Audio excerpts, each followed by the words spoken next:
জাপানে আসার পর সবার প্রথম প্রশ্ন যে কোন কাজটা আসলে সহজ, কোন কাজটা কঠিন। আমাদের মতো রিওগাক্সে কিংবা বিদেশি ছাত্র যারা রয়েছি তাদের জন্য কোন কাজটা করা উচিত আর কোন কাজটা করা উচিত নয়। আজকে আমি আমার বাস্তব অভিজ্ঞতা থেকে সেই বিষয়গুলো আপনাদের সাথে শেয়ার করব যে আসলে আমাদের মতো রিওগাক্সীদের জন্য মানে বিদেশি ছাত্রদের জন্য কোন কাজগুলো সহজে পাওয়া যায় এবং কোন কাজগুলো পেতে কঠিন এবং কোন কাজগুলো সহজ এবং কোন কাজগুলো কঠিন, সেই বিষয়টাই আজকে আপনাদের সাথে আলোচনা করব। আসসালামু আলাইকুম সবাইকে। আমি মৃদুল জাপানের সেন্দাই শহর থেকে বলছি। আপনি যদি ইতিমধ্যে জাপানে এসে থাকেন কিংবা জাপানে আসার পরিকল্পনা করে থাকেন তাহলে আজকের ভিডিওটি আপনার জন্য খুবই গুরুত্বপূর্ণ হতে যাচ্ছে। সুতরাং ভিডিওটি শেষ পর্যন্ত দেখার অনুরোধ রইল। চলুন বন্ধুরা, ভিডিওটি শুরু করা যাক। একজন ইন্টারন্যাশনাল স্টুডেন্ট হিসাবে বিদেশে কিংবা জাপানে আসার পরে আমাদের পড়াশোনার পাশাপাশি প্রথম যেই একটা টার্গেট থাকে সেটা হচ্ছে কাজ করা। তো আসলে জাপানে অনেক ধরনের কাজ রয়েছে, অনেক কাজ রয়েছে। কাজের কোনো অভাব নেই, লোকের অভাব। কিন্তু তারপরেও আমরা কিন্তু সব কাজ করতে পারি না। আসলে কেন করতে পারি না? বিভিন্ন সমস্যার কারণে। ১ম সমস্যা হচ্ছে ভাষাগত সমস্যার কারণে। তো এই ভাষাগত সমস্যার কারণে আমরা যখন ১ম জাপানে আসি, বিশেষ করে যারা ল্যাঙ্গুয়েজ স্টুডেন্ট ভিসায় আসি, আমরা কিন্তু মাত্র N5 লেভেলটা কমপ্লিট করে আসি। দেখা যাচ্ছে যে অনেকে N5 লেভেলটা সার্টিফিকেট থাকলেও কিন্তু N5 লেভেলটা পুরোপুরি পারে না। তো আমাদের জন্য কিন্তু এসে কোনো একটা ভালো কাজ পাওয়া কষ্টকর হয়ে যায়। তো সেখানেই প্রশ্ন আসে যে আসলে তখন আমরা কি করব, বা বিদেশী আমরা যারা আসি আমরা কি কাজগুলো করি? আসলে আমাদের জন্য সহজ কিছু কাজ রয়েছে। যার মধ্যে ১ম এ হচ্ছে ফ্যাক্টরির কাজ। ফ্যাক্টরি কাজগুলো কি, কি? আসলে ফ্যাক্টরির ভিতরে অনেক ধরনের কাজ থাকে, যেমন ফুড ফ্যাক্টরি থাকে, তারপরে সবজির ফ্যাক্টরি, তারপরে ওবেন্তো মানে লাঞ্চ বক্স যেটাকে বলে জাপানে। আপনি কনভেনিয়েন্স স্টোরে গেলে রেডিমেড লাঞ্চ বক্স পাবেন। সেই লাঞ্চ বক্সের ফ্যাক্টরিগুলো রয়েছে। তো এইসব ফ্যাক্টরিতে সর্বপ্রথম চাহিদা থাকে এসব ফ্যাক্টরিগুলোতে। কেন?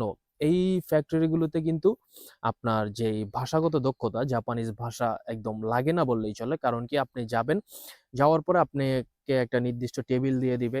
ধরুন একটা লম্বা টেবিল, এরকম একটা লম্বা টেবিল, সেখানে সিরিয়াল ধরে মানুষ আছে। আপনার কাজটা হবে কি? শুধুমাত্র একটা ফুড আসছে, আপনি সেটাকে নিবেন, নিয়ে একটা প্যাকেজে ঢুকাবেন, ঢুকিয়ে ওইটা সিল করে বাস পাশে দিয়ে দিবেন। সুতরাং এখানে কিন্তু আপনার কোনো এই যে ভাষার কোনো কিছু লাগছে না। আপনার পাশের জনকে কিছু বলতে হচ্ছে না। আপনি জাস্ট দাঁড়িয়ে থাকবেন, আপনার কাছে আসবে, আপনি কাজটা করতে থাকবেন। একই কাজ প্রতিনিয়ত করতে হবে। সেজন্য কিন্তু এই ফুড ফ্যাক্টরি কিংবা যেসব ফ্যাক্টরি ওয়ার্কিং এর কাজগুলো রয়েছে, প্যাকেজিং এর কাজগুলো, এগুলো কিন্তু আমাদের মতো রিওগাক্সে বেশি নিয়ে থাকে এবং সুযোগ সুবিধা দিয়ে থাকে। কারণ কি, এই কাজগুলো আসলে সহজ, ভাষাগত দক্ষতা লাগে না দাঁড়িয়ে থেকে কাজ করা। কিন্তু একটু সমস্যা কি, কাজগুলো আপনি লং টাইম করতে থাকলে আপনার কাছে একঘেয়েমি মনে হতে পারে বা লাগতে পারে, এটা আসলে ব্যক্তিবিশেষ। তো সর্বপ্রথম যেটা রয়েছে সেটা হচ্ছে এই প্যাকেজিং কিংবা ফ্যাক্টরির কাজ। ২ নম্বরে হচ্ছে জাপানিজ ভাষায় এটাকে বলা হয় সৌজি, মানে পরিষ্কার পরিচ্ছন্নতা কর্মী কিংবা পরিষ্কার পরিচ্ছন্নতার কাজ। এখন কি পরিষ্কার পরিচ্ছন্নতার কাজ?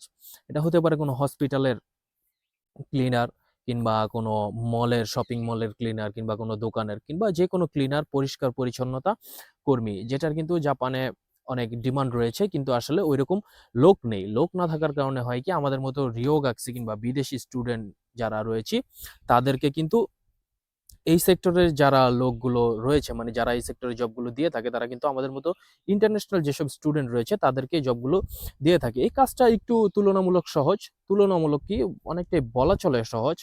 কারণ কি, আপনার এখানে কোনো প্রকার ভাষাগত দক্ষতা লাগছে না। আপনাকে শুধুমাত্র একটি কাজ বুঝিয়ে দিবে। আপনার আপনি জাস্ট নিজের মতো সেই কাজগুলো করতে থাকবেন। প্রতিদিন যাবেন, আপনাকে যে কাজটা দেখিয়ে দেওয়া হবে, কোনটা ক্লিন করতে হবে, আপনি জাস্ট সেই কাজগুলো করতে থাকবেন। তো তারপরে দেখা যাচ্ছে কি, এই কাজটা কিন্তু আসলে এতটা কঠিন না, তবে কঠিন। হ্যাঁ, কেন আমি এই ২ টা কথা বলছি। এক হচ্ছে গিয়ে কঠিন না কেন? কেন এই কাজটা কঠিন না? কঠিন না হচ্ছে এই কাজে আপনার কোনো প্রকার ভাষাগত দক্ষতার দরকার নেই। আপনি নিজের মন মতো কাজ করতে পারবেন। কিন্তু তারপর আসেন যে এই কাজটা কেন কঠিন? কাজটা কঠিন হচ্ছে আপনার এখানে কিন্তু শারীরিক পরিশ্রমটা একটু বেশি। দেখা যাচ্ছে কি, আপনার একটা বিশাল বড় হসপিটাল কিংবা বিশাল বড় মলের একটা ক্লিনার হিসাবে আপনাকে নিয়োগ দেওয়া হলো। তখন কিন্তু আপনাকে পুরো যেই এত বড় যেই হসপিটাল, মল কিংবা যেটাই হোক, যে দোকানটাই হোক করবেন, সেটা কিন্তু মোটেও সহজ কাজ নয়। সেটা একটু শারীরিক পরিশ্রম রয়েছে। সেজন্য আমি বলছি এই কাজটা যেমন সহজ তেমন কঠিন। কিন্তু আপনি যদি চান যে আমার সহজ একটা জব দরকার, তাহলে কিন্তু আপনি এই ক্লিনারের কাজটা বেছে নিতে পারেন। আর আপনি আসার পরে দেখতে পারবেন যে আপনি যতই ক্লিনারের এগুলোতে অ্যাপ্লাই করবেন, আপনার কিন্তু জবটা সহজে হয়ে যাবে। এবার আসুন ৩ নাম্বারে। ৩ নাম্বারে হচ্ছে গুদামের কাজ কিংবা ওয়্যার হাউসের কাজ, যেটা কিনা বর্তমানে আমি করছি। আমি যে কাজটা করছি সেই কাজটা প্রায় সেম। তো কাজটা কি? আমি যে কাজটা করছি, আমি আমার কাজটা একটু বলি। আমার কাজটা হচ্ছে গুদামের অনেক পণ্য রয়েছে। এটা একটা কোম্পানির ওয়্যার হাউস। সেখানে অনেক কোম্পানির অনেক পণ্য রয়েছে। তো প্রতিদিন যেই সব পণ্যগুলোর অর্ডার আসে, যে পণ্যগুলো ডেলিভারি দিতে হয়, আমার কাজ হচ্ছে আমাকে একটা লিস্ট দিয়ে দেয় যে, "মৃদুল এই প্রোডাক্টগুলো লাগবে ডেলিভারির জন্য। তুমি এই প্রোডাক্টগুলো রেডি করো।" তো আমি গিয়ে গুদাম থেকে এই প্রোডাক্টগুলো খুঁজে সেখানে ডেলিভারি স্টিকার লাগিয়ে, মানে কোথায় ডেলিভারি যাবে সেই অ্যাড্রেস লাগিয়ে, আরো বিভিন্ন যেসব প্রসিডিউর রয়েছে সেই কাজগুলো করে সে প্রোডাক্টটাকে ডেলিভারির জন্য রেডি করে রেখে দেই।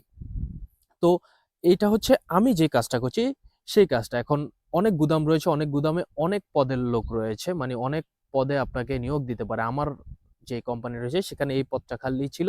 এই পদে লোক দরকার ছিল, সেজন্য আমাকে এই পোস্টে জবটা দিয়েছে। কিন্তু আরো যেসব গুদামগুলো রয়েছে সেই গুদামগুলোর কাজ হতে পারে, যেমন যে কাজটা আমি করছি, আমি প্রোডাক্টগুলো ডেলিভারির জন্য রেডি করছি। কিন্তু এই প্রোডাক্টগুলো কিন্তু সাজিয়ে গুছিয়ে এক জায়গায় রাখা থাকে। তো দেখা যাচ্ছে কি আরেকজনের কাজ হচ্ছে এই প্রোডাক্টগুলোকে সাজিয়ে রাখা, আরেকজনের কাজ হচ্ছে এটাকে ডেলিভারির জন্য রেডি করা। তো এই গুদামের কাজগুলো এরকমই, আপনাকে ডেলিভারির জন্য রেডি করতে হবে প্রোডাক্ট, কিংবা দেখা যাচ্ছে যে প্রোডাক্টগুলো সেটিং করতে হবে।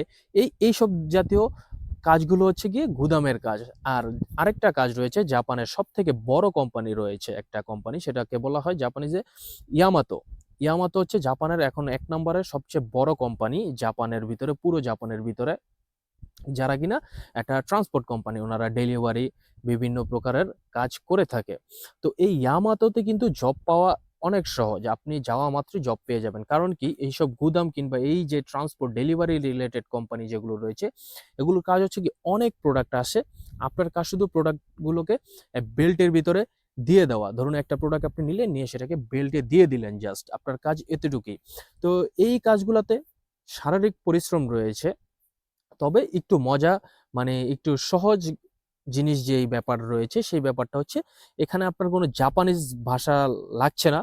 ঐরকম কোনো জাপানিজ ভাষার দরকার নেই। যদি এটা হচ্ছে আসলে কোম্পানি ভেদে ডিপেন্ড করে। আসলে আপনি কি কাজ করছেন সেটার উপরে ডিপেন্ড করে। যেমন আমি যে কাজটা করছি আমার ওইখানে কিন্তু একটু জাপানিজ ভাষার দরকার রয়েছে। কারণ কি, এখানে আমার ডেলিভারির জন্য প্রোডাক্টগুলো রেডি করতে হয়, এবং কি যাদের আমার যেই সুপারভাইজার বা আমার যে বস রয়েছে ওনার সাথে আমার প্রতিনিয়ত কমিউনিকেট করতে হয়। কিন্তু দেখা যাচ্ছে কি অনেক কাজ রয়েছে যেখানে কিন্তু আপনার এই জাপানিজ ভাষাগুলোর কোনো দরকার নেই। এই কাজগুলোতে আসলে পরিশ্রম বেশি হয়ে থাকে। কিন্তু এই গুদামের কাজ কিংবা এইসব কোম্পানির কাজগুলোতে কিন্তু সেলারি সর্বোচ্চ পরিমাণ হয়ে থাকে। সবথেকে বেশি সেলারি, যদি আপনি ধরুন আপনার সব জায়গায় সেলারি হচ্ছে এভারেজ ১১০০ থেকে ১২০০ ইয়েন হয়ে থাকে, তাহলে কিন্তু এসব কোম্পানিগুলোর সেলারি হয়ে থাকে ১৩০০ থেকে ১৪০০ ইয়েন। তো এই হচ্ছে ৩ নাম্বার কাজ, গুদামের কাজ বা ওয়্যার হাউসের কাজ, যেটা আপনাদেরকে আমি ইতিমধ্যে বুঝিয়ে বললাম। এবার আসুন ৪ নাম্বারে। ৪ নাম্বারে হচ্ছে রেস্টুরেন্টের কিচেনের কাজ। তো কিচেনের কাজ বলতে আপনারা হয়তো বুঝতেই পারছেন একটা রেস্টুরেন্টের কিচেনে কি সব কাজ হয়ে থাকে। অনেক ধরনের কাজ থাকে।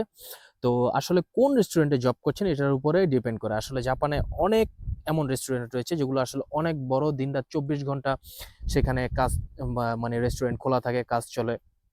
তো এই কিচেনের কাজের ভিতরে কি কাজ থাকে? কিচেনের কাজের ভিতরে থাকে আপনার আড়াইবা, যেটাকে বলে, মানে থালা বাসন ধোয়া।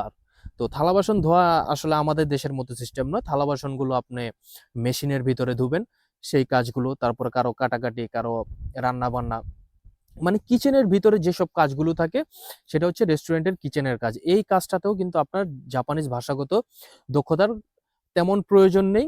তবে এই কাজটা কিন্তু যারা অ্যাক্টিভ তাদের জন্য ঠিক আছে। কারণ এই কাজটা প্রচন্ড ব্যস্ত একটা কাজ। সবসময় আপনাকে কাজের উপর থাকতে হবে। আপনি ১ সেকেন্ডের জন্য রেস্ট করতে পারবেন না। কারণ কি, একটা রেস্টুরেন্ট মানে বুঝতেই পারছেন, সবসময় লোক আসছে, যাচ্ছে, খাওয়া-দাওয়া করছে। আপনি যদি ধরুন আড়াইবা কিংবা ওই যে থালা বাসন ধোয়ার কাজটা করেন, তাহলে কিন্তু কি হবে, আপনাকে প্রতিনিয়ত ধুতেই থাকতে হবে, কিংবা আপনাকে যে কাজটা দিবে সেই কাজটা করতে থাকতে হবে। তো রেস্টুরেন্টের কাজগুলো, কিচেনের যে কাজগুলো রয়েছে এই কাজটা পাওয়া সহজ, কিন্তু আসলে কাজটা করা কঠিন। তো যারা একটু অ্যাক্টিভ রয়েছেন তাদের জন্য এই কাজটা সহজ। যারা কিনা একসাথে অনেকগুলো কাজ হ্যান্ডেল করার অ্যাবিলিটি রাখেন, আসলে সমস্যা নেই। অনেক দ্রুত অনেকগুলো কাজ একসাথে করতে পারেন তাদের জন্য ঠিক আছে। আর যদি আপনার সমস্যা থেকে থাকে যে না আসলে আপনি এত ফাস্ট সবকিছু করতে পারবেন না, তাহলে এই কাজটা আপনার অ্যাভয়েড করলেই বেটার হয় বলে আমি মনে করি। ৫ নম্বরে আসুন। ৫ নম্বর হচ্ছে কনভেনিয়েন্স স্টোরের জব। খুবই ডিমান্ডেবল জব। প্রত্যেকটা স্টুডেন্টের পছন্দের জব হচ্ছে এই কনভেনির জব। কেন প্রত্যেকটা স্টুডেন্টের পছন্দের জব এই কনভেনি?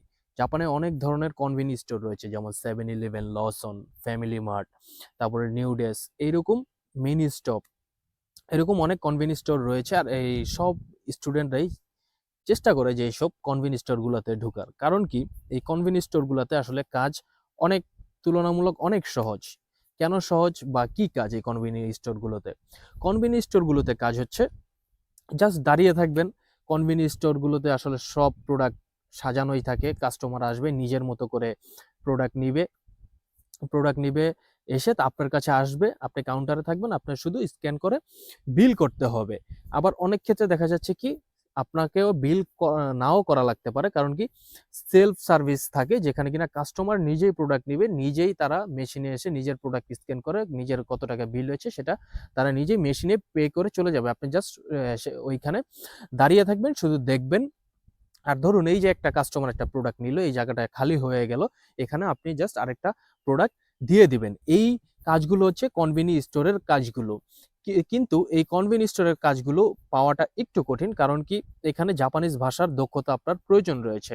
কারণ কি এখানে আপনাকে কাস্টমারের সাথে কথা বলতে হবে, কমিউনিকেট করতে হবে এবং অনেক কিছু জানতে হবে, যেটা কিনা না জানলে আপনি আসলে পাবেন না। কিন্তু আমি যতটুকু শুনেছি, আমি যেই শহরে রয়েছি বর্তমানে, সেন্দাই শহরে কিন্তু জবের অনেক ক্রাইসিস। যার কারণে কিনা সেন্দাই একটা কনভেনিয়েন্স স্টোরের জব পাওয়া মানে সোনার হরিণ পাওয়া একই কথা।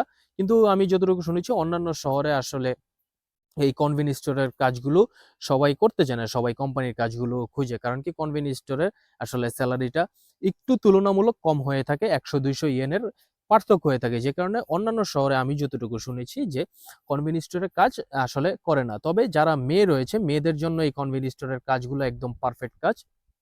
মেয়েদের জন্য সবথেকে ভালো চয়েস হচ্ছে এই কনভেনির কাজ। কিন্তু এই কনভেনিতে জব করতে হলে কিন্তু আপনাকে জাপানিজ ভাষার দক্ষতা থাকা লাগবে। তো এতক্ষণ আপনাদের সাথে আমি জাপানের বিভিন্ন জব নিয়ে, কোন জবটা আসলে সহজ, কোন জবটা কঠিন, সেটা একটু আপনাদেরকে বোঝানোর চেষ্টা করেছি।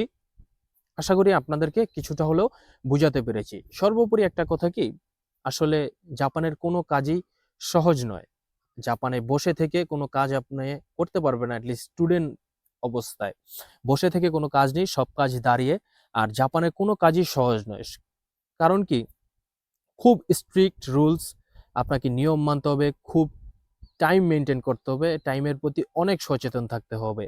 তারপরে যেসব ম্যানার্স গুলো রয়েছে এগুলো কিন্তু অবশ্যই মেনে চলতে হবে। তো এই জন্যই বলা চলে যে আসলে কোনো কাজই কঠিন নয়, আবার কোনো কাজই সহজ নয়। সেটা হচ্ছে আপনার উপরে যে আপনি আসলে জিনিসটাকে কিভাবে দেখছেন, কাজটা আসলে আপনি কিভাবে নিচ্ছেন। যাই হোক বন্ধুরা, এই ছিল আজকের ভিডিওটি। আশা করি আমি আপনাদেরকে বুঝাতে পেরেছি এই যে কোন কাজগুলো আসলে কেমন হয়ে থাকে জাপানে। ভিডিওটি যদি ভালো লেগে থাকে তাহলে অবশ্যই আমার ভিডিওতে একটি লাইক করবেন, একটি কমেন্ট করবেন। আর আপনি যদি এখনো আমার চ্যানেলটিকে সাবস্ক্রাইব করে না থাকেন তাহলে অবশ্যই আমার চ্যানেলটিকে সাবস্ক্রাইব করবেন। বন্ধুরা, আজ বিদায় নিচ্ছি। দেখা হচ্ছে আবার পরবর্তী কোনো ভিডিওতে। সে পর্যন্ত সকলে ভালো থাকবেন, সুস্থ থাকবেন। সকলকে বিদায়। আসসালামু আলাইকুম।